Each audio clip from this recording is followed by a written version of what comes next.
Yo, what's going on, everybody? Welcome back to the Gurren Otaku Council podcast. Today, this is episode 78, where we're bringing to you the Our Tokyo Revengers Season 3 review, plus much more. But of course, before we get to all that, you'd like to join me, my friend McMillian here to discuss all things anime and sometimes manga. Then make sure you hit that like and subscribe button to join the council. Ladies and gentlemen, the council is now in session. Let the meeting begin. All right, everybody, welcome back for another week. Hope everybody's doing great. Thank you all for joining us, as always. How you doing today, McMillian? I'm doing good, my friend. How about you? Doing great. Well, all right, why don't you go ahead and get us started with some council announcements, and then, we'll go from there, of course.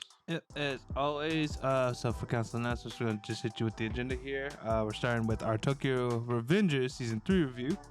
Then no news this episode, but because there's only two small things, which are the Black Butler Public School arc just had a new promo and revealed that it'll be premiering on April 13th, and Crunchyroll is apparently producing a documentary to celebrate 25 years of Studio Bones' establishment. So be on the lookout for those things. After we get our Tokyo Revengers review, we'll be hitting you with our Riku recommendation, and then round the episode off with the most recent episode of Frieren, episode 23, review/discussion. That is correct. So we're just going to hop straight into it. The first discussion of the day, the main discussion of the day, if you will, the Tokyo Revengers Season 3. And I'm not going to lie, I was very scared for the season because when this season was premiering, when it was airing and all that stuff, I didn't hear anybody talk about this at all. I was very worried. I was like, okay, what the hell going on with Tokyo Revengers? Ain't nobody talking about it. Everybody's just dropping and say we not even gonna watch season 3. What's going on here? Another thing that had me worried, because when we decided to do Tokyo Revengers Season 3, when we decided to come back to middle school violence, I had checked on Hulu. Mm-hmm. Just how many episodes it had, just to see okay, where did I leave off at, and then where do I need to catch up? And usually, I don't remember when it stopped airing, but usually by now the dub would be out. And when I went to go check the dub for this season, it wasn't existent, and I was like, oh no, the dub is out. Is it? Or you talking about when you originally checked, or you talking about recently? But when I was just checking, when I was watching it recently, the dub is out. Yeah, I don't think it's finished all the way, but the dub is out. Okay, when I checked, it looked like it only made it to where it ended off right before the Tenjiku Arc basically started. That's where it looked like to me. Oh, I think so. You might be right. I'm gonna have to go double back and look at that. Yeah, because that is a little weird then. Yeah, exactly. And that's what got me worried. I'm like, damn, was it that bad that people decided not to even dub it?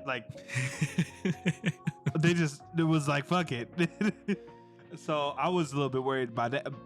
By what you said, plus that, I was like, oh no, this might not be it. Lo and behold, I don't think this arc was that bad. Neither do I. So you know what? Before we get too deep into the season review, let's just go ahead and give out our general opinions as always. As you just mentioned, I don't think this arc was that bad as well. And honestly, it was better than season 2, which is definitely an uptick in the right direction. Yeah, because season 2 just ain't have it. I definitely would agree with that. It definitely is better than season 2, because season 2,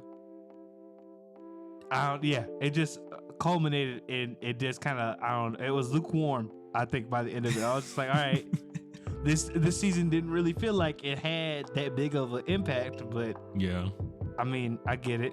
Cool. We're here. Exactly, we're here. I feel you, but season, like I said, I was worried, but season 3 rolled around. But thankfully, as I started watching it, I was like, okay, we off those first 2 episodes, okay, off to a beautiful start, with Takemichi having to going back to the future, and Naoto ended up getting killed, and I was like, all right, whoa, wait a minute. Yeah, it technically, I guess they both got, because it's weird because they both ended up dying, quote unquote, really.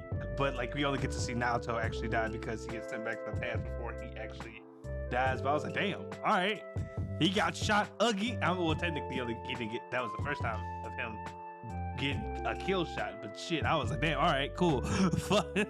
What a way to start. And then they even they make it hit even harder because when he goes to young Naruto to try to see like if he can go back to the future or anything. He loses the ability to, and I'm like, oh fuck, all right. I'm like, okay, we started. We starting off strong, all right.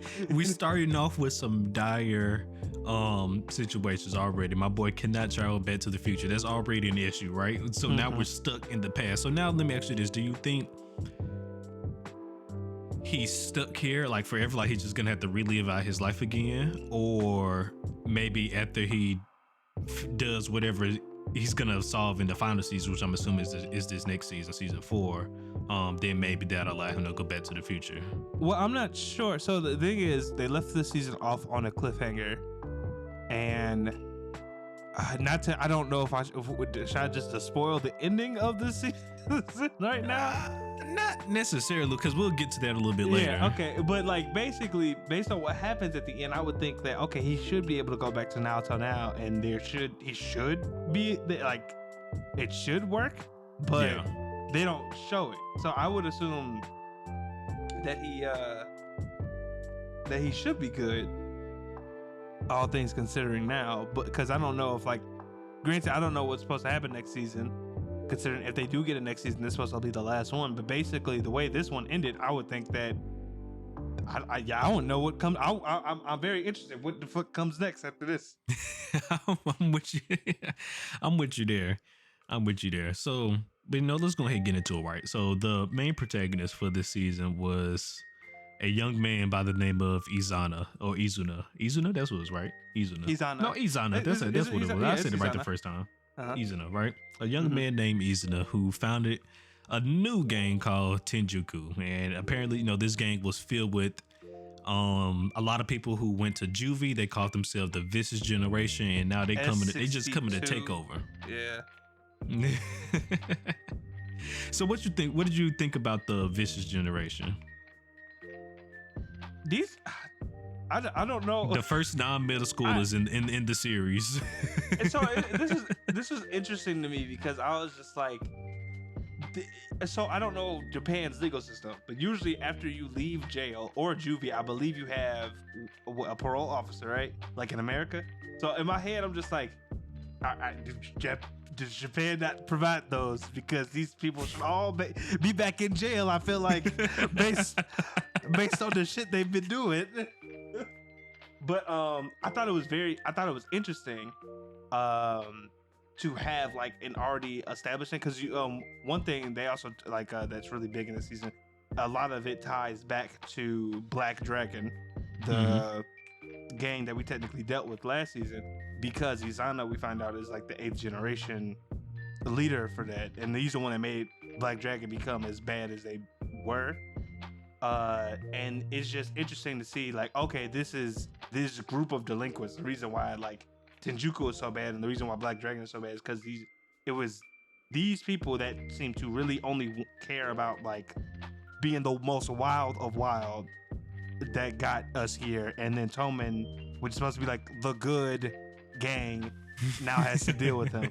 And so that was just interesting because I was like, I like to see that, as you said, these are like the first adults and like of quote unquote villains that we got, and I was just like, okay, these are some pretty fucked up people. It's like understandably pretty, like, as you found out more about them, I was like, all right, yeah, these some motherfuckers right here.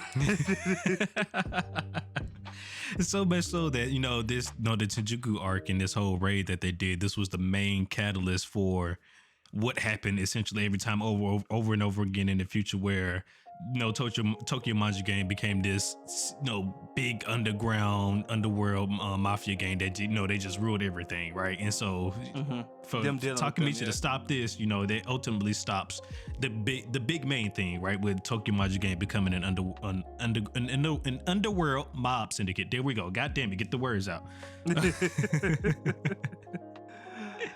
Yeah.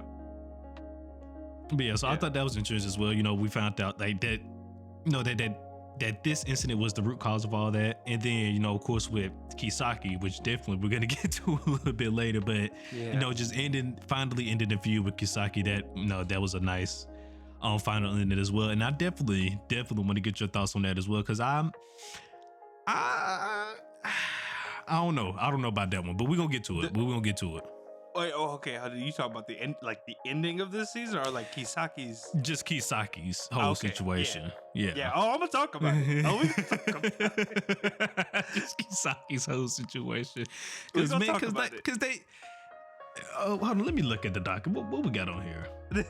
Am I jumping the gun here? Hold on. But you might be. I do have that down.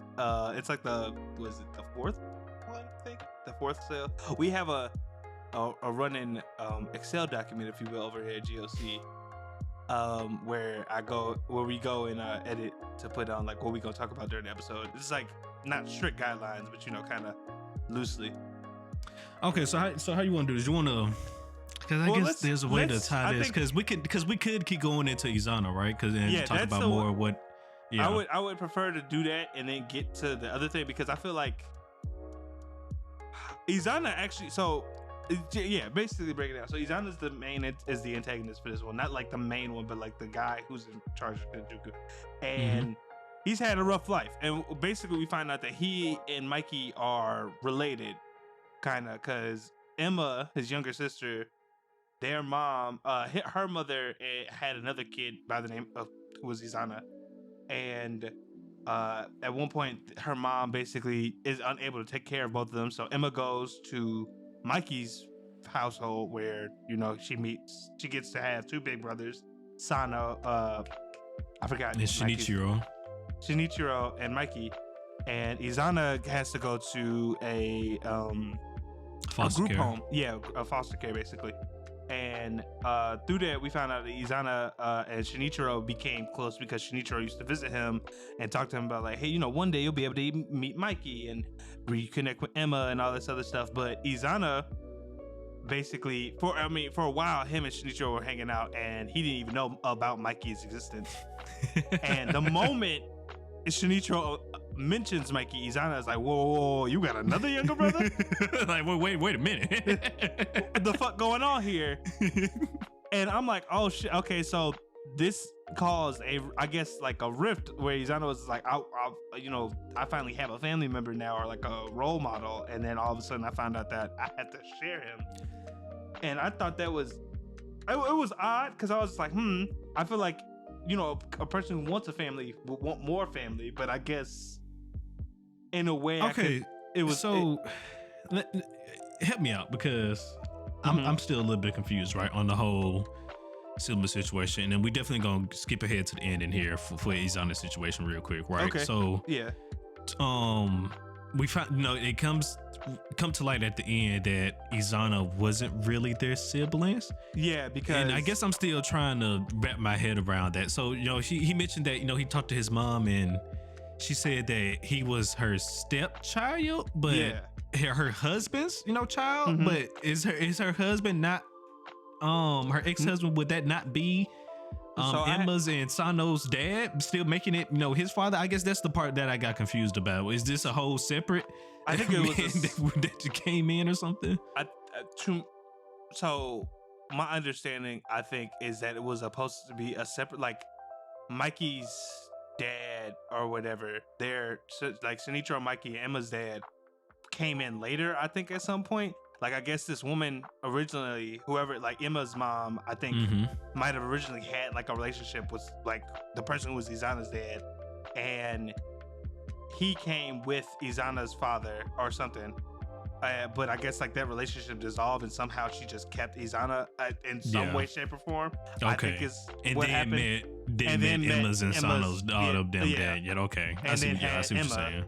Because Mikey says Emma's like my I think at some point during like half one of the sister, seasons, he says Emma's my half sister because they said they got different mothers. Yeah. So I'm assuming that's basically what happened, because Izana and Emma's mom seemed like after her first marriage fell apart, that she became a woman of the night, to say it as nicely as possible. And I guess Mikey and like Shinichiro's dad maybe met her, I guess, I'm going to assume on the job. I don't know. And that's how she got pregnant with Emma. And then this all happened. This all happened. Okay, yeah, because definitely when you know, the whole situation where Emma gets killed, and I was like, that's kind of wild. That's really wild to me. Like, how down bad do you have to be to kill your own sister? I was like, that's just fucking crazy, right? Well, it was crazy because it was like Kisaki did it, and it wasn't like anybody. But he gave the order though. Did he? Oh, okay. I was not sure. Essentially, right? Or he okayed it. If he didn't come up with the idea, he was fine with it. You know, he was fine with it. That was the thing that got me, because I'm like, what the fuck did she do out of all this?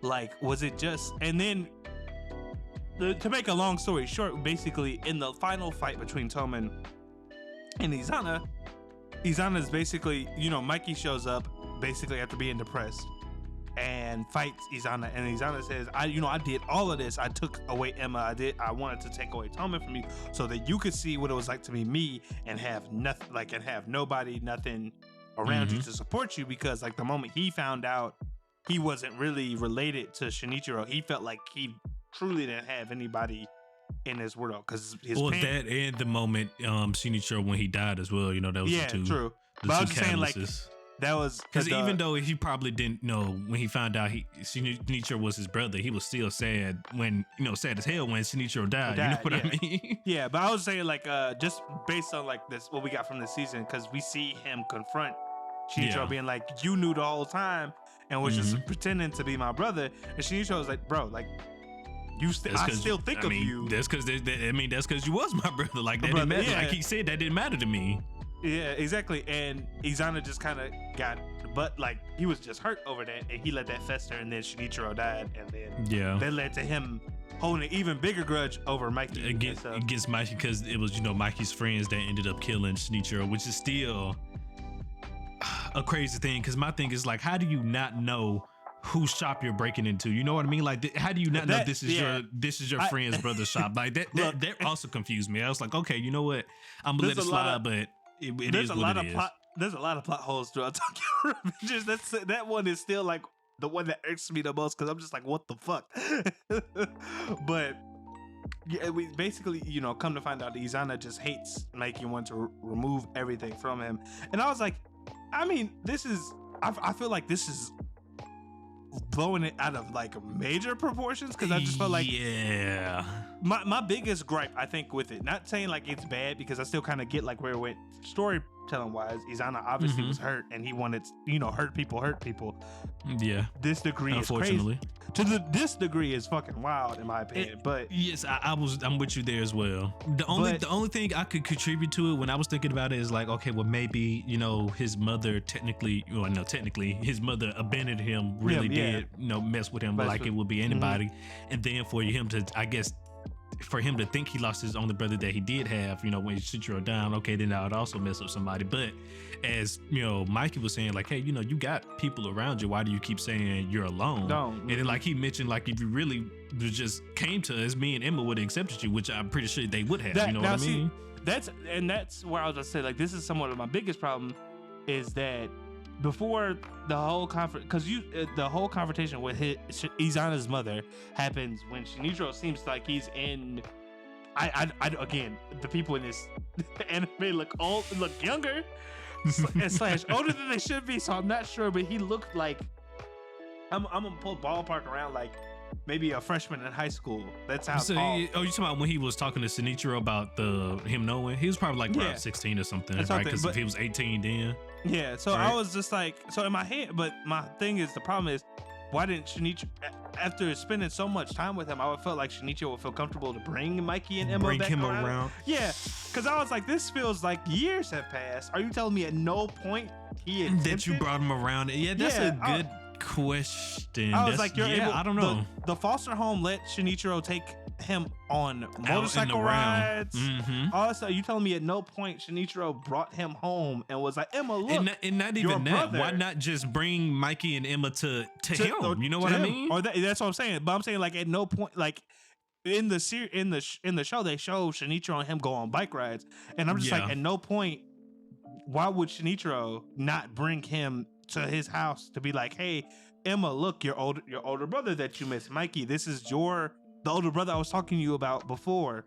They didn't, because it seemed like in between Shinichiro meeting Izana and and Shinichiro's death, there was a good enough point in time where they all could have met. Yes, I'm with you there. 100%. Yes, which is not probably 100% agree. That's what I'm saying. Like, that's probably my biggest problem with this season, because I just feel like the only thing maybe I can think of is maybe his dad forbid it or something like that, or like but then didn't their parents die or something? Yeah, if I'm not mistaken, they were raised by their grandfather. Yeah. Yeah. Either that they forbid it, or maybe after he revealed Mikey to Izana and them, Izana started tripping, and maybe Shinjiro was like, maybe it's not a good idea to reintroduce them. But definitely at least Emma would have been a good start, though, because they already lived together before. Yeah, you know what I mean? They was technically already well, ain't no technically, they are brothers and sisters. They lived, they lived together as brothers and sisters. So to them, they were all, Yes. That was one of the things with me. But I guess, okay, so let me ask you this, because I felt like with Izana's death, it would have been more impactful if it would have been the case that he truly was their siblings, instead of doing that plot twist at the end where it's like, oh, I'm really not your siblings. I mean, I agree with you there, because the whole thing, like, it also would have, I don't know. So I have two different schools of thoughts with this. I do think it would have landed hard more if that was actually like Mike, like their brother, their other half brother. I do think it would have landed more, but I also think what happened at the end before Izana got shot and killed, when Mikey said, he was like, even though you did all this, even though you let our sister die, I still accept you as my own, because Shinichiro did. Like Mikey said in that fight, he was like, you got people. Hell, you still, even after all this shit, you still got me. And and I barely know you. You let our sister die. I felt like that was a really powerful moment. And I was like, damn, Mikey, that's crazy. Because if it was me, I'd let the chopper sing. Like, I ain't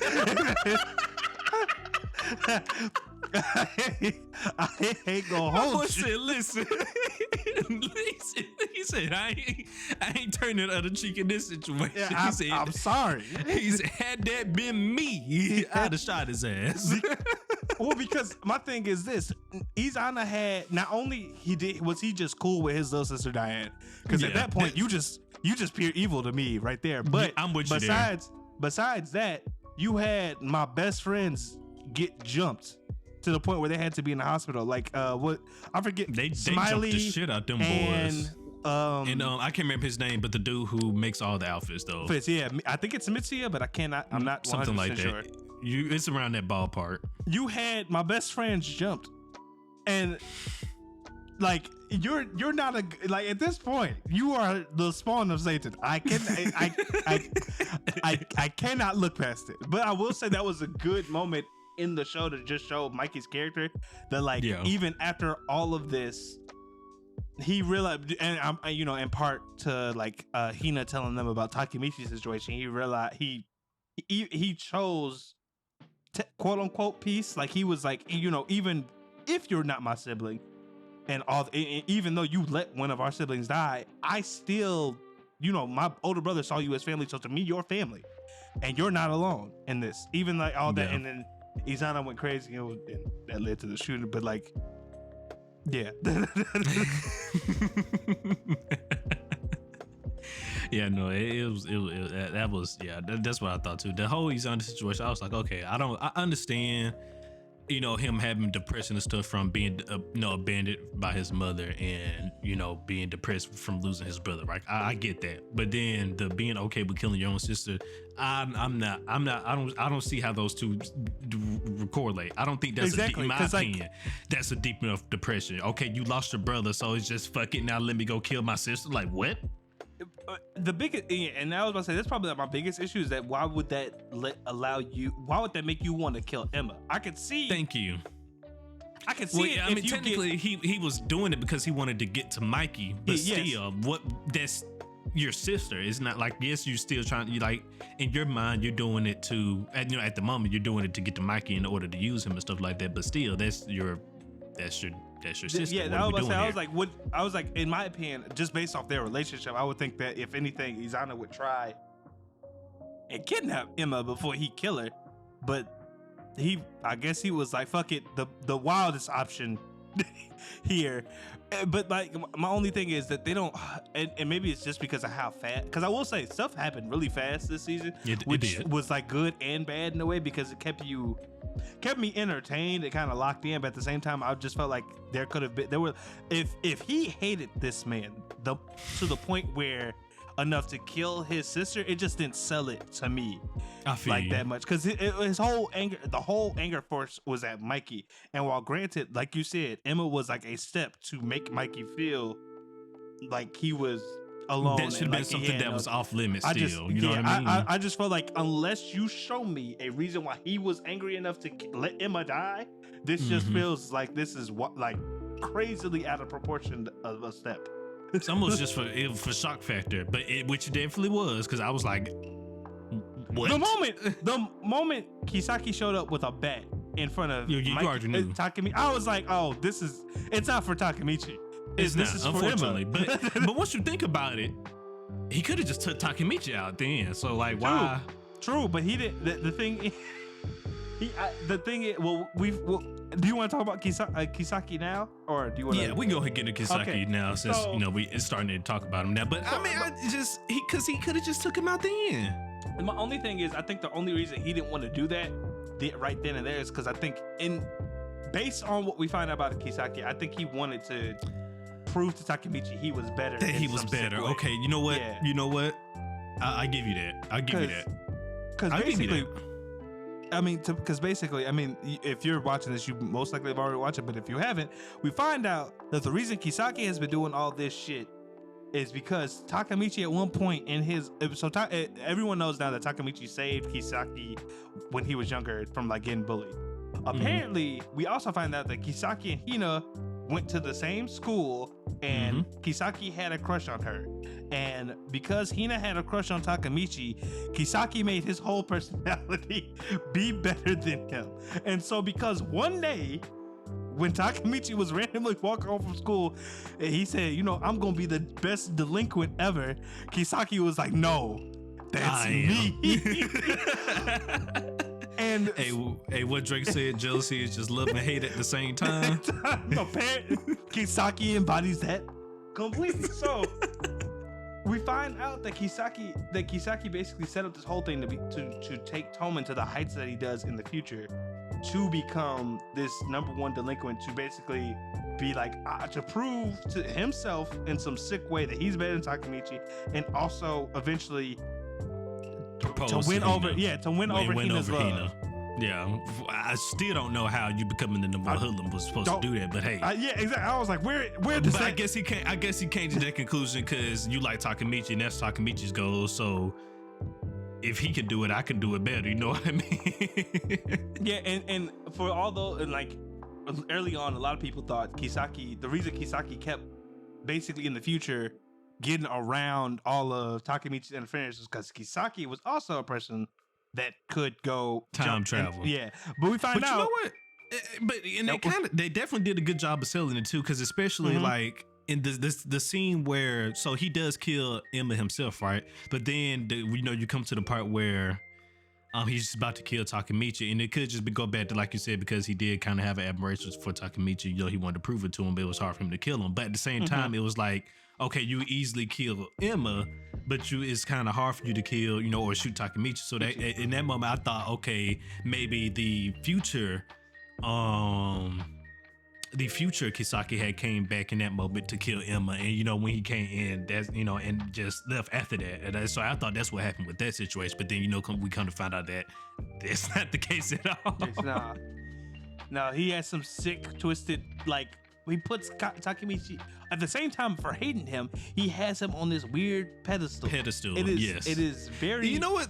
I'm just gonna ask the question. How do you feel about that? You love it or hate it? How do you feel about that? I have mixed feelings about it because I think it's an interesting story device, and they definitely allude to it throughout the series because like what was it when that moment where Takemichi feels like, oh, I've saved Draken, I became a first division captain. Let me go back to the future. Stuff should be cool now. And he's still a first. That whole thing where he almost gets killed by Kisaki in the future, and he says, "I have to say goodbye now, my hero," and he's crying. And I was like, what the fuck is that about? You now get it. You now get it. You always, because like you said, you always felt the weird connection from him and both with him and Takemichi and Hina, because it was like, because you always thought to yourself, why always Hina? Like, are you really just doing this just to fuck with Takemichi every single time? Like, exactly. Why Hina? I was like, does he just hate him?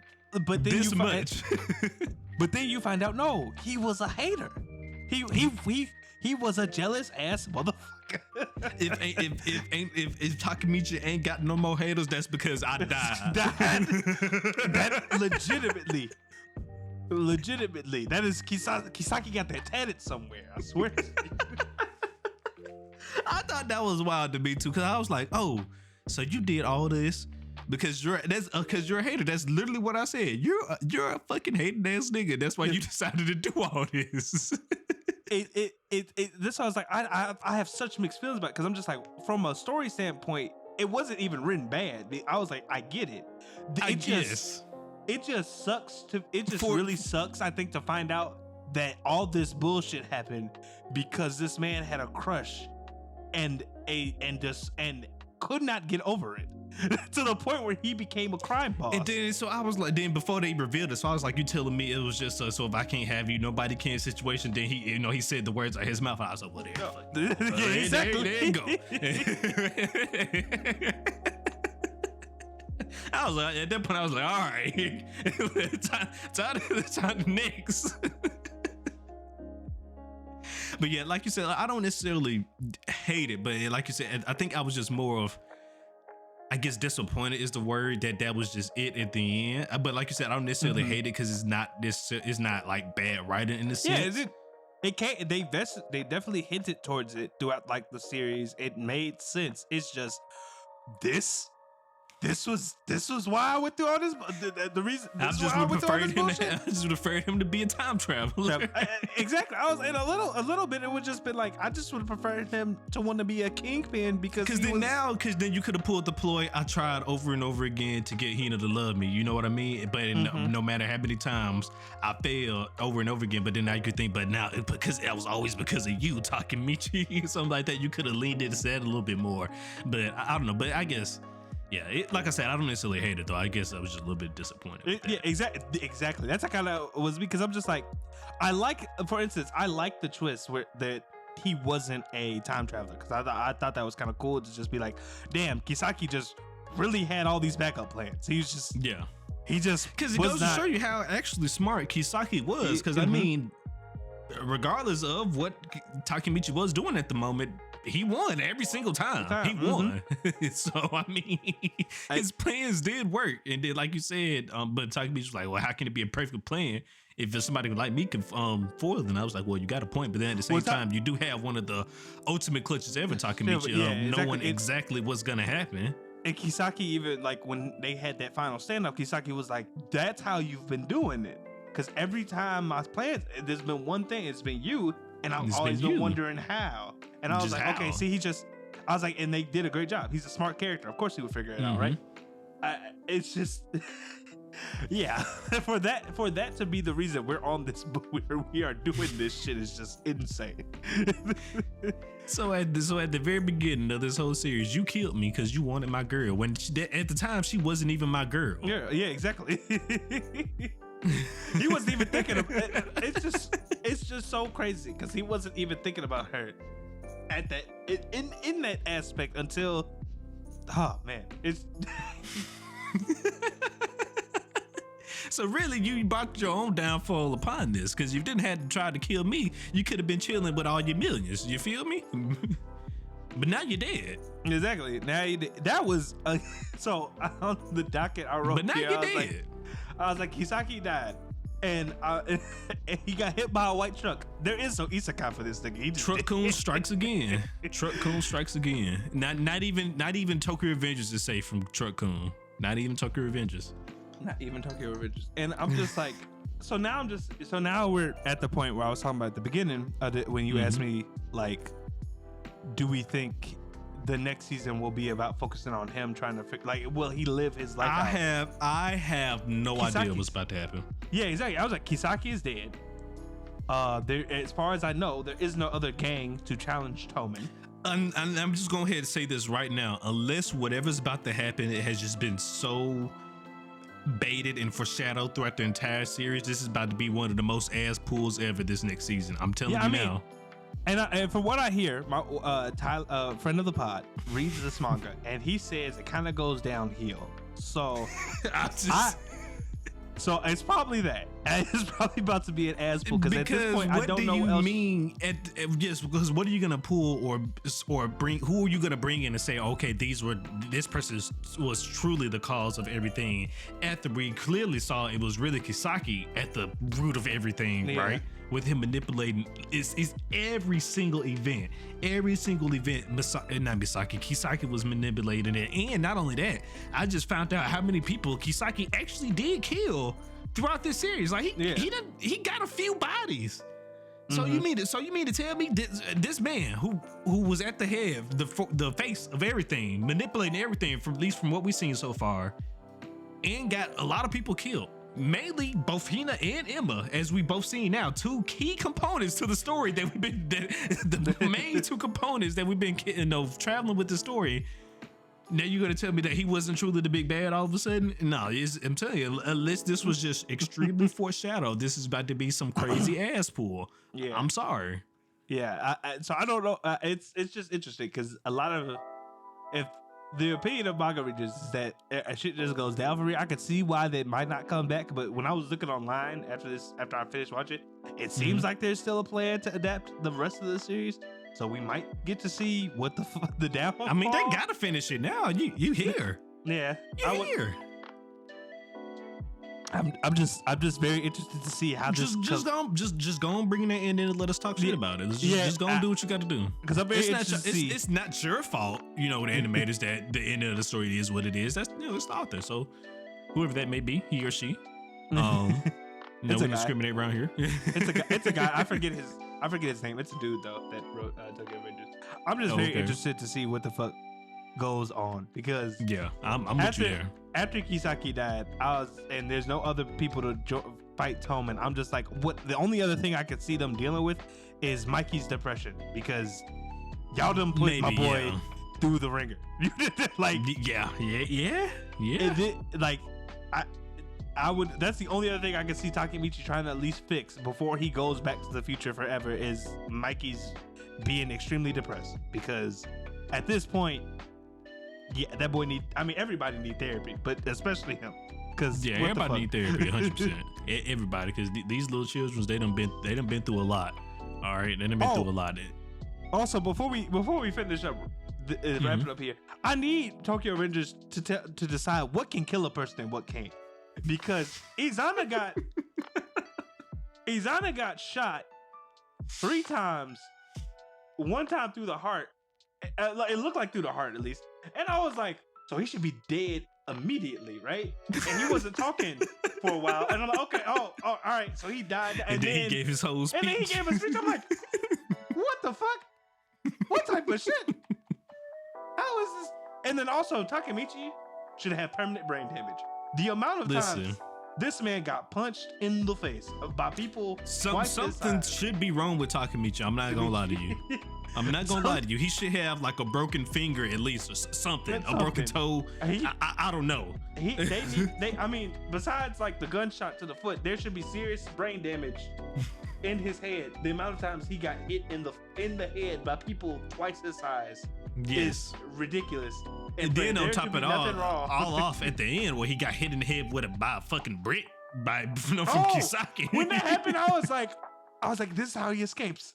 He's gonna get knocked. Takemichi gets knocked out, and see, that's what I thought was gonna happen. So I was like, okay, it's Kisaki is gonna escape this season, right? And that's what season 4 is gonna be. Kisaki doing his last get around, or just trying to escape, something like that, right? But I thought that's what was gonna be for season 4. But no, of course, that's not the case at all. No, because apparently Takemichi's head is made out of fucking steel, and he can just fucking full counter a brick, a cinder block to the head. Listen, if my boy ain't nothing, my boy's durable, all right? That boy thick, all right? I was about to say, if there's one thing the author wanted me to take away from this is that Takemichi has the head of a god. because that was ridiculous. I was like, oh, he's dead, or at least he got knocked out. He should at least done passed out from blood loss by now. I was like, okay, so what Izana's friend got shot in the shoulder, passed out from blood loss, and I thought he died, and I was about to be very upset because I'm like, Izana got shot 3 times. But Takemichi can get shot in the foot and go on the whole adventure. Exactly. I was like, he got shot in the shoulder. Why is he dead? But thankfully he didn't die though. He didn't die. But I was about to say, I was like, I was like, what is death in this show? I thought that was wild too, because at first I was like, he died from that? I was like, okay, maybe if he lost his blood, I can understand, but he just got shot in the shoulder. But I was like, his friend who got shot 3 times and should have been understandable. Dead, immediately was able to give a 10-minute long speech. My man, listen, he had to get his goodbyes out. All right, leave my man alone. That was just crazy. You know, we had to get that death flashback. You know, we had to get it. That was wild, but. They tried to give my boy the demon slayer treatment. They tried to give him the demon slayer treatment at the end.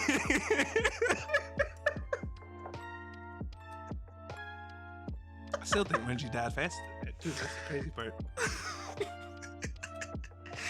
Overall, season 3 was a wild ride. I think season 1 is still that golden standard, right? Yeah. But season 3 was definitely a step up from season 2 because like we already stated, season 2 just didn't have it. Yeah, that Christmas arc was not it. I'm sorry. So let me ask you this: what was your favorite scrap from out of this season? Angry when he cried. That was just. I should have said minus angry. That was just real. I was like, granted, this anime has always been like a little bit like realistic, but not. That was just really fun. I was just like, yeah, it's nice to see somebody kick this motherfucker's ass in like 2 seconds. That was kind of cool. It was kind of cool. I give you that. I'm trying to think. 100%. The angry shit was cool as fuck. Besides that, it would probably be Payon when he like first showed up and they did like, we're gonna do a Vanguard fight, and he just popped off. I was like, hey, I get it. What's saying y'all doing a lot of talking. Shut that shit up. I said, that's what I'm talking about, Payon. He said, I ain't here to talk. I feel you. Yeah, no, that was lit. I guess I do wish still though the Mikey versus Izuna would have been a little bit better, but it was still nice though. Yeah, it was. Nice. It had that emotional weight, but like I said, there's so many like questions that happen before you get there. It's like, Izana, really? Did it need to be like this? Was this the only way it could have been? All right. Was this the only way? Yeah. No, I feel you. Yeah. I think just to wrap it all up, we usually give ratings. I think I would probably feel like season 3 might be like, if I had to put it down, like 7, somewhere around like a 7 out of 10. There you go. I was just about to say I'm gonna give it a solid 7. You know, it wasn't too good, but it wasn't horrible as well. Like I actually enjoyed myself with this season. It was entertaining. It did it. Yes. If this thing's job was to be entertaining, it did it. It did it. But did it do it with answering all my questions? Fuck no. What questions? I guess what questions do you have? Let me ask you that. In terms of questions, I guess it's like, what truly is coming after this, because it feels like I'm telling you, say asshole. I'm telling you. I know, no, I mean, agree, but I'm just saying, like, in terms, and then also I was saying, like, plot hole wise, like I said, Izana's whole thing, like, there could have been there were steps. Yeah, there could have been. Yeah, there could have been. Yeah, there were Like, steps. There were steps we could have taken. I figured before we escalated to this situation, like we was already went from 0 to 100, killing him, but we went from like 100 to 1,000. It was like, oh wait, what are we doing? Whoa. I thought this was a family-friendly show. Exactly. I thought this was a kid show. What the hell is going on here? That was fucking. Let's start. That was actually fucking gruesome. I know we kind of skipped over it when we mentioned it the first time, but that shit was actually kind of fucking gruesome. I was like, God damn, they really just did this. Yeah. Yeah, I'm still mad that they didn't let him call the hospital. I was like, this is dumb. I was like, this should Yeah, and I was like, why are you trying to carry? And that moment was so sad. I'm like, why are you trying to carry her on your back? And then he was just sitting there talking to Emma. And he did, like, yeah, I was like, no, yeah, cut it off. I didn't sign up for this. Yep. I didn't sign up for this. But yeah, it was a good season. It was a good season. I get to him. 7 out of 10. Definitely a solid comeback from season 2. But then now I can definitely see, like you just said, where all the mangaries may be saying is down here from here, because I don't know what you're supposed to do after this. Yeah. I don't. Yeah. All right, but all right. Well, that is the end of the Tokyo Revengers review, everybody. Before we head on, I think McMillian here got some words from our sponsor, from today's sponsor.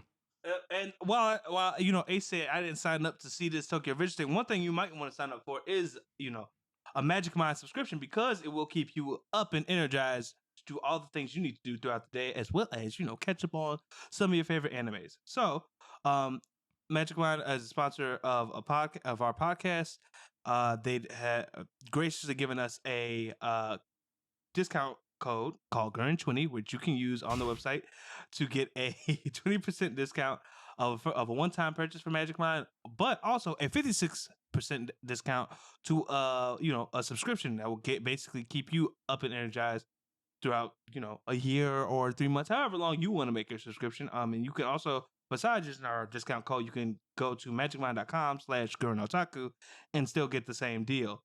Like I said, highly recommend the subscription, because this is a natural energy supplement. It doesn't give you the groggy feeling and stuff that coffee or a energy drink does after it wears off.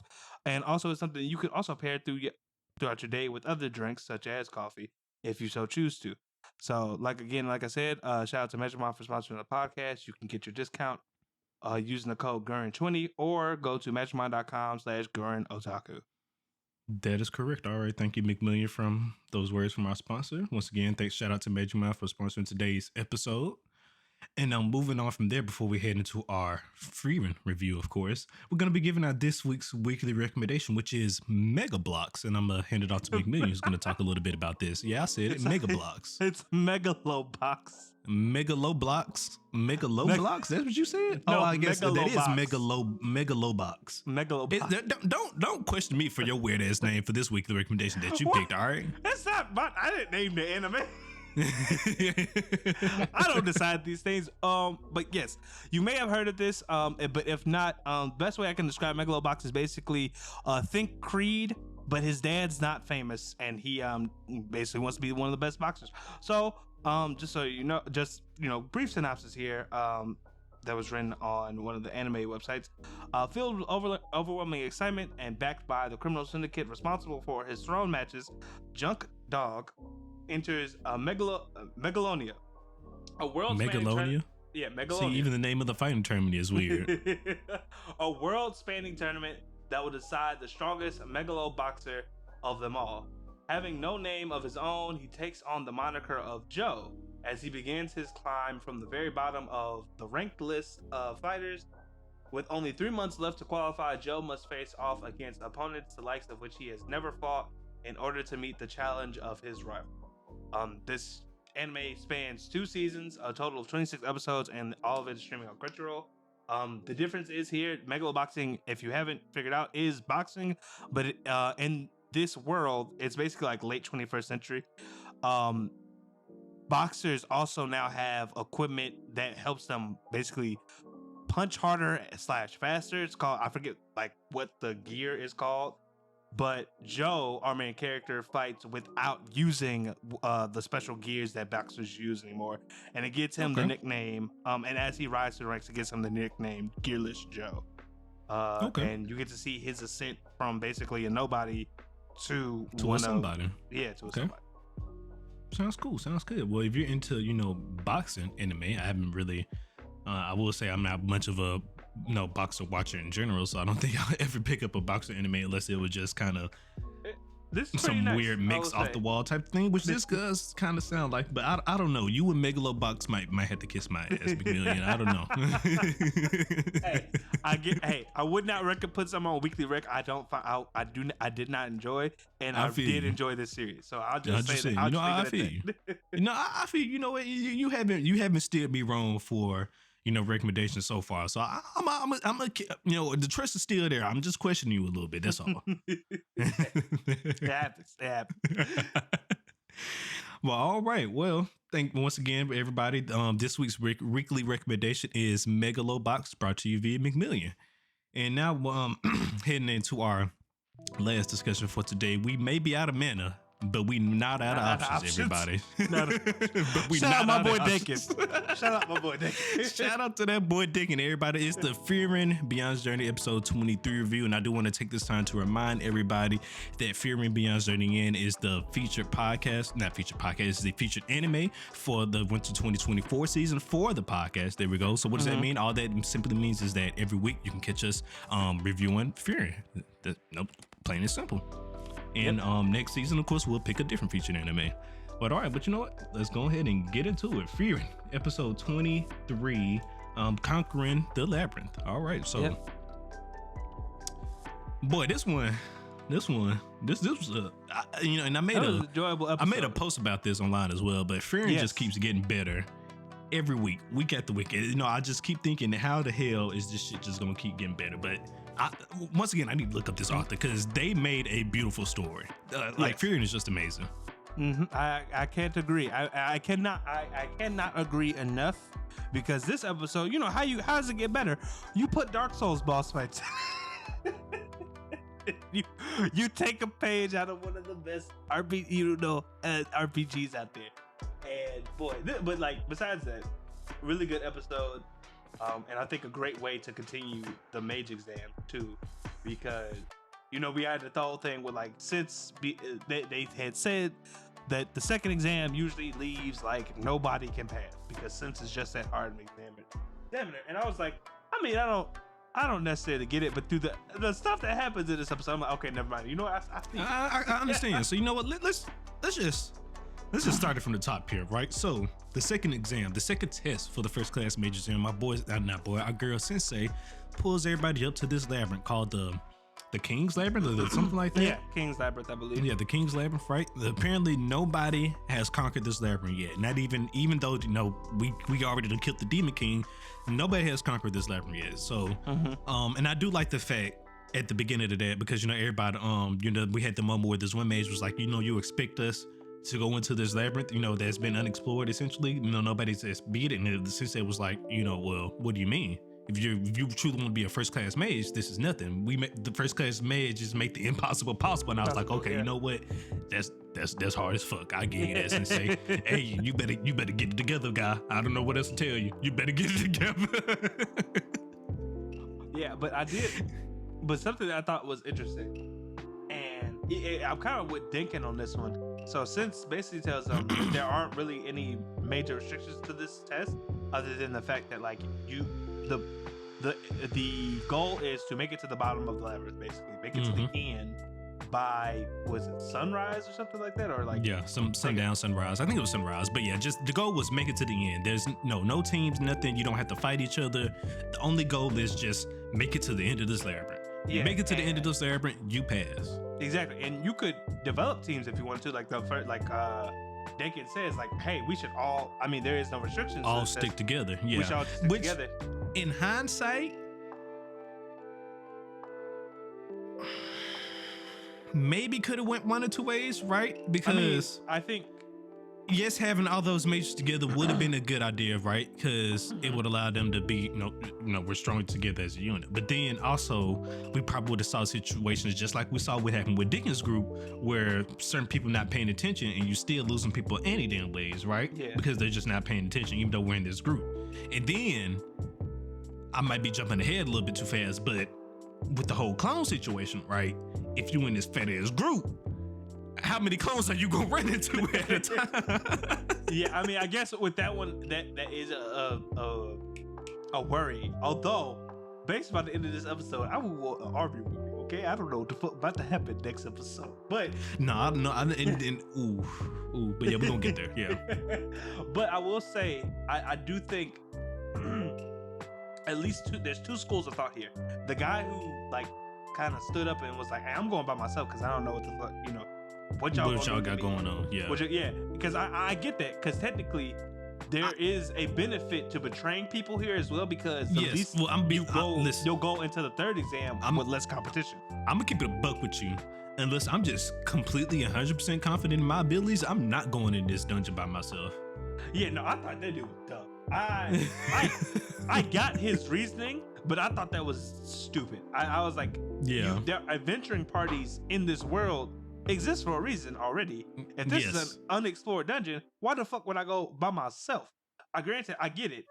You don't want to become a casualty of someone else doing something to you, because obviously what I just said, the less competition by the end of this, the less people that, you know, I had to go against for whatever the third exam. For whatever the third exam, yeah. Who knows what that'll be, right? but I think Dakin had a point of like, we have a certain time limit to get through this. If all of us work together and work in roles, we'll probably get through this the quickest. And in hindsight, really, they actually would have probably got through it, right? Yeah, but oh boy, I mean, like I said, I got his reason for paranoia, but I think ultimately, I mean, if that stain at the beginning of this labyrinth was anything to go by, it did not work out well for him. It did not work out for solo motherfuckers. Did you not see what happened to him? Well, maybe not, because depending on what path you chose, right? But this thing proves it that you shouldn't be fucking around there by yourself. Yeah. And then we got Frieren, dumbass. I love Frieren. I love Frieren. That's my type of person. So you're saying there's a chance. Getting stuck at mimics because she has this. She's just so addicted to magical discovery that she was like, if something you don't understand, the boundaries of magic are pushed by those mages who understand that 1%. Frieren, what do you mean? is the difference between mundanity and greatness, and then got 1% and got swallowed by a mimic multiple times during this goddamn. But it's okay because there's a chance. Just this could be a mimic, but it also is a chance it can't be a mimic. It might not be a mimic. It could be a red grimoire in here, and all because you're scared of it, this might be a damn mimic. You're not gonna open it. That was funny. Can't believe you. You call yourself a mage. That was hilarious, especially because Sitz was right there and she was like, maybe I chose the wrong people to travel with. Maybe this wasn't such a great idea. And you know what? And I'm just, because it's not too much else to say. I don't know what final boss is at the end of this goddamn labyrinth, or maybe if these clones are the final bosses, right? Because it could just be like a magic put on the labyrinth itself that when they get to a certain spot, it starts, scanning their bodies and stuff and making these clones. They could be that type of situation, or because it could be somebody at the end that's controlling these clones and making them, right? Yeah. But regardless, next motherfucking episode. About to be some shit. It's gonna be something. Because when I my God, when I tell you the goosebumps I got when I just saw the Frieren copy just float down from the motherfucking sky, and I was just like, I was like, it's no shot they are about to do this right now. my favorite part of that moment is just Dakin being like,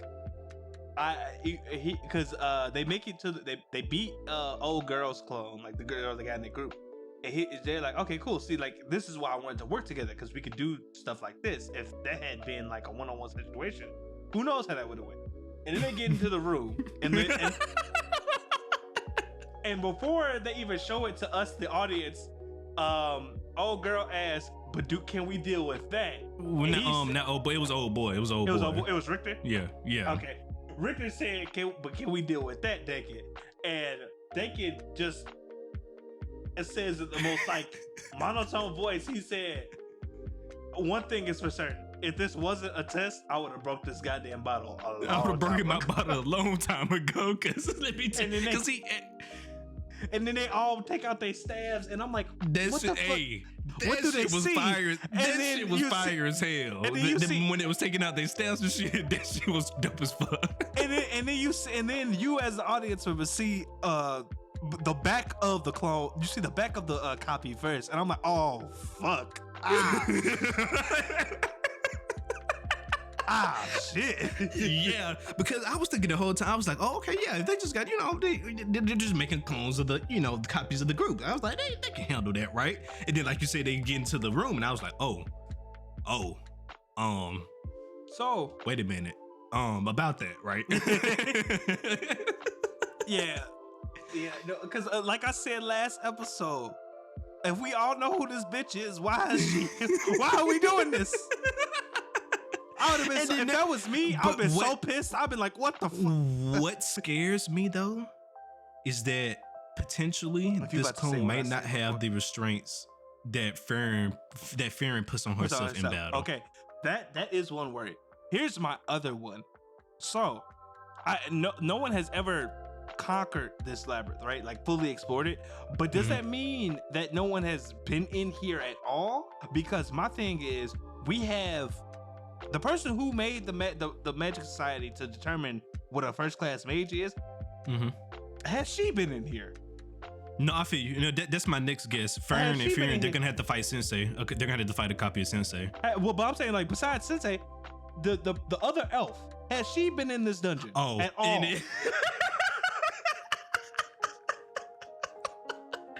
Yeah, and that kind of goes back. That kind of both of these situations plays into that joke I made where I said for the final exam we just gonna see Siri rising, descending from the fucking clouds and be like, yeah, you gotta fight me, your child. But I didn't, because see, my theory was they was gonna have to fight Sensei for the copy of the clone for interference group. But I didn't even think about, like you just mentioned, has she been in this fucking dungeon and will potentially can a copy of her pop up? Exactly. I don't know. Does it? Because can it copy anybody who's ever entered? Does it have to be anybody who's ever entered? Yeah. Like, what are the restrictions? I'm pretty sure that's here? the case. Is anybody who's entered it can copy. Right? So my thing is, I don't know how long this dungeon been around, but has Flamma been in here?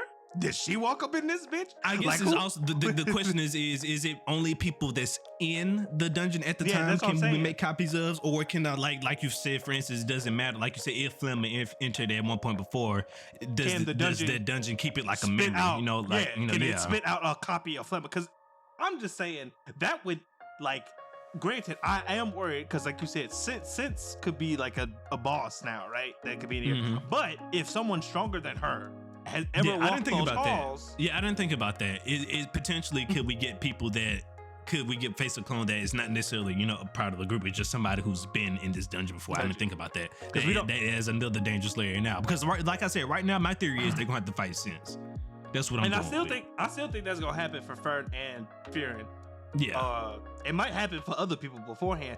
And I love also, can I just talk about how I loved the reveal of the copies? Not necessarily like Frieren's, but like the first time they show it in the show when I forget the guy's name. The other guy's group's name. The one who has the ceiling, like if he looks at you, he can stop. Yeah. I forgot his group's name, but when that happened, I was like, "Oh fuck, you Bell, stop! Why are we doing this in the middle of the dungeon, you Bell? That's Why what the fuck I are we thought doing too. this?" I thought it was you Bell fucking with him too. Then the clones pull up, and I was like, "Oh!" And I was like, "Oh, okay. That's worse. That's so much worse." And then, like you said, it is so much worse because Dinkin was like, these clones they're like damn near perfect copies, like your mannerisms. And he was like, I wouldn't be surprised if they also used our memory. He said, because they can say the only saving grace is that they don't that you can tell them apart. Yeah, yes, exactly. That was the only saving grace, and probably that they don't talk. Well, as far as we know, they don't talk. Oh yeah, if they could copy people's voices, it'd be even worse. But but then none of that matters. Regardless if you can tell if this is a copy or not, when you're facing motherfucking Frieren, none of that matters. All right, copy or not. And the thing is, that right up there in the sky, that's an issue. That's a problem. the craziest thing about this though is that us as viewers, we haven't even seen everything she's capable of, right? That's what I'm saying. The small amount we have seen is insane. That's what I'm saying. Like, if this copy does not put that same strength on itself as Frieren does, Denki's group might be in trouble. They better hope this copy only uses regular attack magic. They better hope this copy only uses regular attack magic, because there's just no tell. Like you said, we us as viewers, we don't know what the hell Frieren can truly know and do, because as we all know, she knows other magic and spells, right? She just chooses to only use basic attack magic, but that doesn't mean she doesn't know other attack magic spells. You know what I mean? Yep. That's a choice. I'm about to say we've been watching her for almost a full season now, and we still don't know everything she's capable of. So it's no telling what this clone about to pull out next episode. That's why I'm scared. That's really why I'm scared, because it's like you said, it's just no telling what the hell this clone is finna pull out. And man, but yeah, that was dope though. Just that whole scene though, it's just I watched that scene like 10 times. I mean, I don't blame you. Like I said, it's such a good scene. From the point where old boy's group pulls up into that one scene, and I was like, "Fuck, it's about to Yubel over here doing her bullshit," and then it turned out not to be her at all. I was like, "Oh no, oh, this is bad." This whole episode was great though. Yeah, it was great. And then on my second theory though, if Fern and Frieren, if they don't have to fight Sense, I think they're gonna have to fight Fern, because fighting Fern, a copy of Fern would still be an issue as well too. Oh yeah. Oh no, because I was like, in my head, I was like, okay, well, granted, while that is Frieren, if somebody is fighting a copy of Fern right now, I also pray for them, because old girl so good. Even since then, I've never seen someone because what if these copies have unlimited mana? You know what I mean?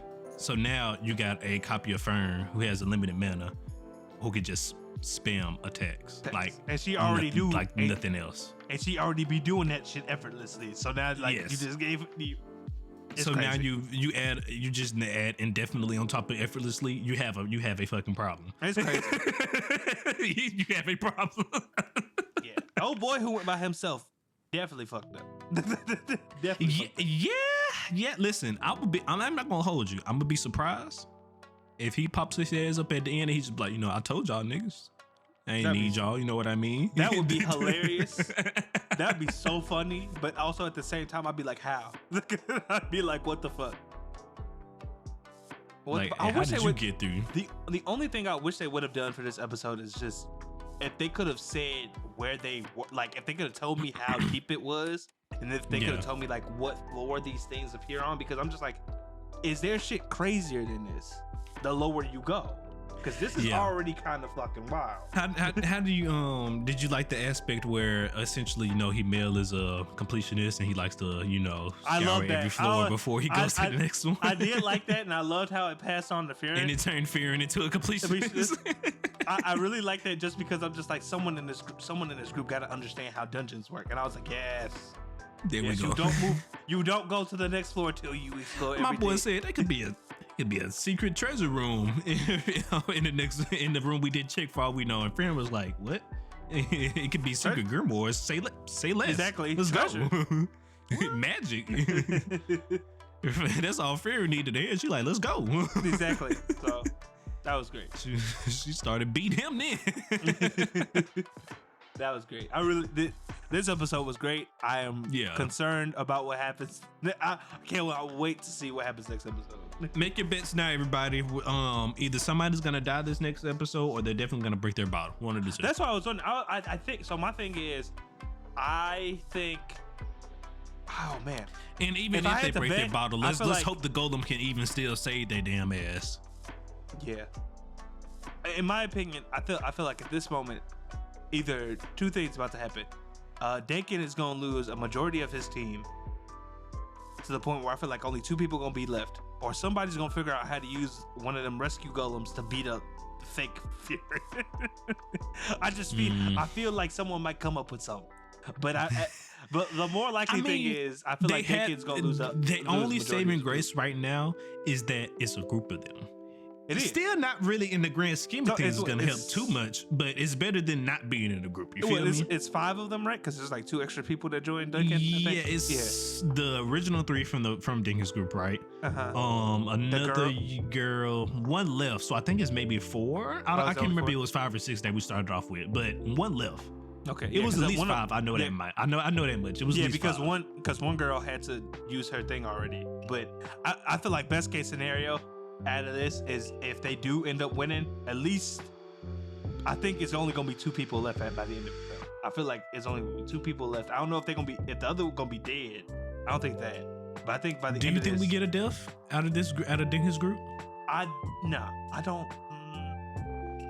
They've been very okay. This show hasn't. I would say the death solely depends on how restrained the copy is. If they let this copy loose, a death is on the board. I would agree. But my only thing is that gives me pause to say someone's actually gonna die. This show has been very sparse in terms of killing characters. Like, at least killing humans, yeah. I was the only people who I've seen die are demons, besides I mean, but that don't mean it can't start happening. Nameless character. True, it doesn't. And well, we had those few names, like you said, those few nameless characters that's died so far in the Magic Exam. But I'm saying to say, like, important characters though. Yeah, we haven't got like an important character death really just yet. But I was like, the only important character death we had was the priest, and that was like episode 1, and he died of old age. He lived a long life. All right, exactly. we didn't feel sorry for him. Exactly. So let Frieren tell he lived longer than he should have. So that's all I'm saying. Like, the show just has been very sparing on that. But like you said, at any point it could start. It could start not being. So I just feel like at the my thing is at the end of this, I think I think even without the deaths, I think at least Denkin's group is gonna be significantly smaller. Well, no, I agree with you. No, everybody's not making it past this, regardless of deaths or not. They're all not making it past this point after this battle. I agree with that point, 100%. I would definitely be surprised if everybody in Denkin groups passes, 100%. Well, everybody that encountered, well, we already know it because one of them left, but everybody that encountered Frieren at this point in his group, I'd be surprised if all of them pass. Right?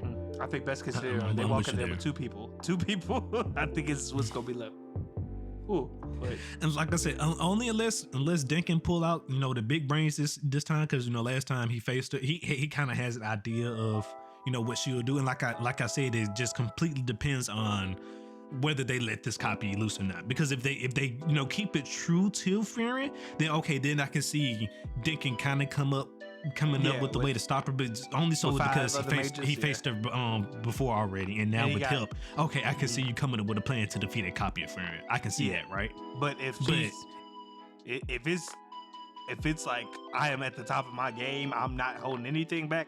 Yeah, I'm scared. I'm scared. That's why I said it really everything. This next episode solely depends on whether they let this copy loose or not. Exactly. And only time will tell. Regardless if they let the copy loose or not, it's still a motherfucking issue. Like, let's just call it a spade a spade. It's still a motherfucking issue, right? Mm-hmm. But it's definitely gonna be more of an issue if it's no whole bars, Frieren. You feel me? Yeah. Now we got a problem.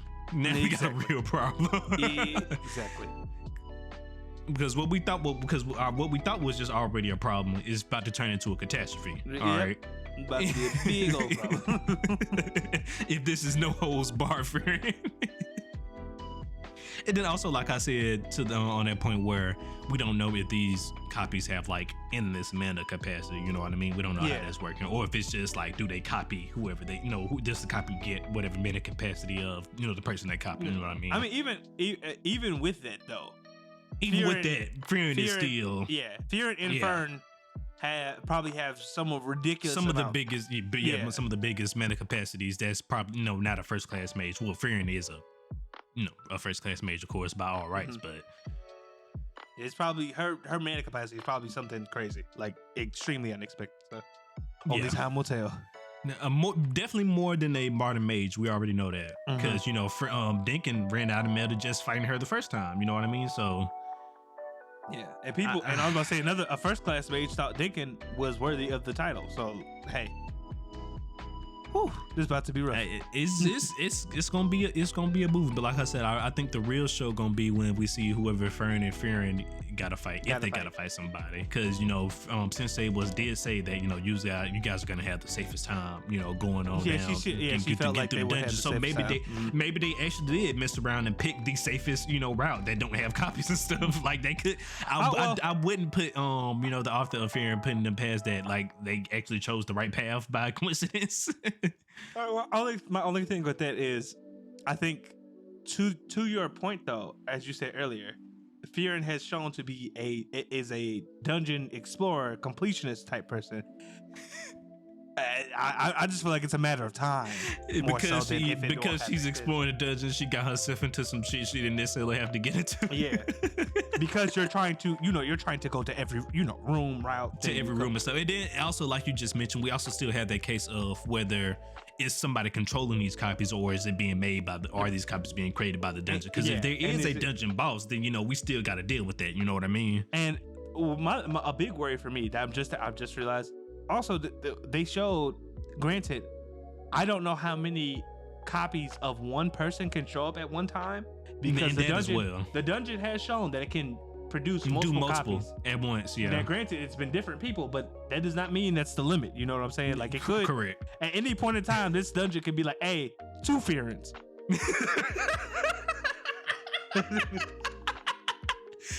Fuck you, 2 Frierens. It's not fucking 2 Frierens. That'd be wild. Hey, you know what? Would you mind? Now that you mentioned that, would you mind seeing like an onslaught of Frierens versus Frieren and Frieren's group? I mean, I think it'd be cool. What do you think that almost kind of like forces Sensei to help in a way, even though she says she's not gonna help, but like that would even if she doesn't be helping them, right? She would have to still like defend herself. You know what I mean? Yeah. I mean, that'd be kind of cool. I would like to see if that happened. If that specific thing happened, I wouldn't mind it. Cause like you said, fuck it. 100 Frierens, fuck it. 10 Frierens, just you get a Frieren, you get a Frieren. This shit, you thought this shit was easy? Hell no. You thought this was a game? Oh, so you thought 1 Frieren was all I had, huh? Insane. Plot twist: 3 more Frierens just descend from the sky. Can't lie, we about to get cooked. But no, like I said, my number 1 money right now is on Frieren and Frieren gonna have to fight a copy of Sense. That's my number 1 theory right now. And Sense being the exam proctor and not Siri, who was the other legendary mage. There we go. Yeah. Yeah, no, I agree. I think that's probably the most likely thing. Just in case people wasn't understanding the distinction between the two, I'm talking about the exam proctor. I think that's who they're gonna have to face, a copy of the exam proctor. Specifically for Frieren's group. Yeah, I think that's the most likely thing. I would agree. But let us know in the comments what you guys what you think will happen next and who Frieren and Frieren might have to face in terms of copies. No spoilers for those who read the manga. But agree. And then also put your bets now on Team Dinkin. Will they get out of this alive? Will they get out of this unscathed? And will they pass it all? Is Team Dinkin about to get wiped out here? Put your bets down now. Because that could be a possibility that nobody from Team Dinkin just pass it all. That's on the board. But like I said, it all just depends on whether they let this copy loose or not. Yeah. Only time will tell. But with all that being said, guys, we'll go ahead and take us on out of here. As always, appreciate you for watching / listening. If you're on the audio platforms, just like I'm about to say for the people that are watching on YouTube, please come over and subscribe. Like I said, we are still on the road to 100 subscribers. We greatly appreciate the support, but also leave a comment down. Let us know what you thought of everything.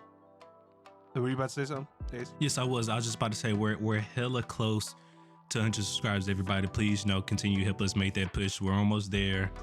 To this our first major milestone that we've been grinding for. So once again, if you've been listening, like McMillian already said, if you've been listening on the audio only platform, you had not yet had a chance to come over to the YouTube subscribe. And even if you don't watch the YouTube channels, videos, stuff like that, just show some love. Hit that subscribe button for us. We're almost there. Yep, almost there. So, but again, still appreciate all the love. Leave a review. Let us know what 100%. You think. all that stuff. If you're wanting to stay updated on all things about the council, please consider following us on our social media. That is at Gurren Otakus on Twitter and Gurren Otaku Council on every other platform. With all that being said, guys, continue to enjoy the winter season of anime, like I know we are. And again, just continue to enjoy the council. With all that being said, this is Gurren Otaku Council saying meeting adjourned. Peace out, everybody.